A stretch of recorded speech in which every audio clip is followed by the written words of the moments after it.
Өнгөрсөн 6 дугаар сард манай улс ASEAN-ийн дээд хэмжээний уулзалтыг эх орондоо зохион байгуулсан.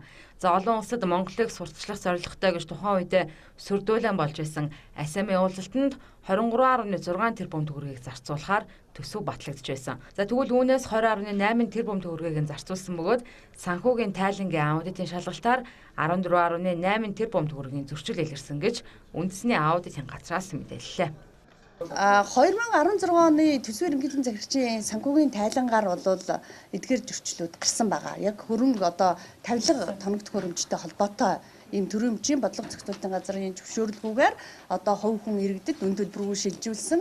За тодорхой хэмжээний үйл зарсан. Энэ бол манай санхүүгийн тайлангийн аудитаар гараад энийг бол санхүүгийн тайлангийн аудитаар одоо дахиж нарийн үзэх ёстой эрсдэлтэй асуудал байна гэж үзсэн учраас өнөөдөр энэ аудит За үүнээс гадна ASEAN-ийн үеэр ашигласан автобус, автомашинууд жил гаруй сүвнээр олон хэвтсэн тухай бид мэдээлж байсан. За харин энэ асуудлаар үндэсний аудитын газар зарим байгууллагуудад газар дээр нь очиж шалгалт хийж сэдгээрийг хий эзэмшиж байгааг нарийн тогтоосны дараа мэдээлнэ гэлээ. Автобусууд байна, брус машинууд байна. Тэгээд янз бүрийн одоо автотехникийн хэрэгслүүдийн жагсаалтууд бол одоо урьдчилан байдлаар бидэрт байгаа.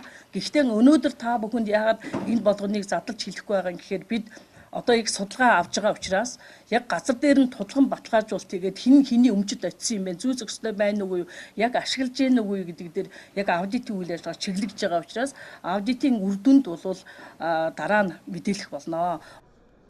За Түүнчлэн гадаад харилцааны сайдын 2016 оны санхүүгийн нэгтгэсэн тайлангийн аудитаар ASEAN-тай холбоотой хэд хэдэн зөрчил илэрчээ. За тухайлбал дипломат байгууллагын үйлчилгээ эрхлэх газар нь төрийн өмчийн бодлого зохицуулалтын газраас албан ёсны шийдвэр гараагүй байхад Ази Европын дээд түвшний 11-р уулзалт ASEAN-ыг зохион байгуулах үйл ажиллагаанд зориулж бүгд найрамдах Хятад улсаас бусалгүй тусламжаар ирсэн 758 иж бүрдэл зорч буудлын тавилга цагаан хэрэгслийг 13 аж ахуй нэгж 21 иргэнд бэлэн мөнгөөр болон зээлээр худалдсан 4778 ширхэг албан тасалгааны тавилга тоногдох хөрөмж, санал ширээ, буудан хурлын танхимын иж бүрдлийг 33 төрийн байгууллага шилжүүлсэн ч төлбөрийг нь аваагүй байна. За мөн ASEAN-ийн үйл ажиллагаанд зарцуулахаар батлагдсан төсвөөс 70.4 сая төгрөгийг гадаад харилцааны яамны сайд ажилтнуудын тус үйл ажиллагааг зохион байгуулахтай холбогдлохгүй гадаад томилтын арга хэмжээнд 117.9 сая төгрөгийг гадаад харилцааны яамны байр болон гаднах талбайн засвар зарцуулсан зэрэг зөрчлүүд илэрчээ.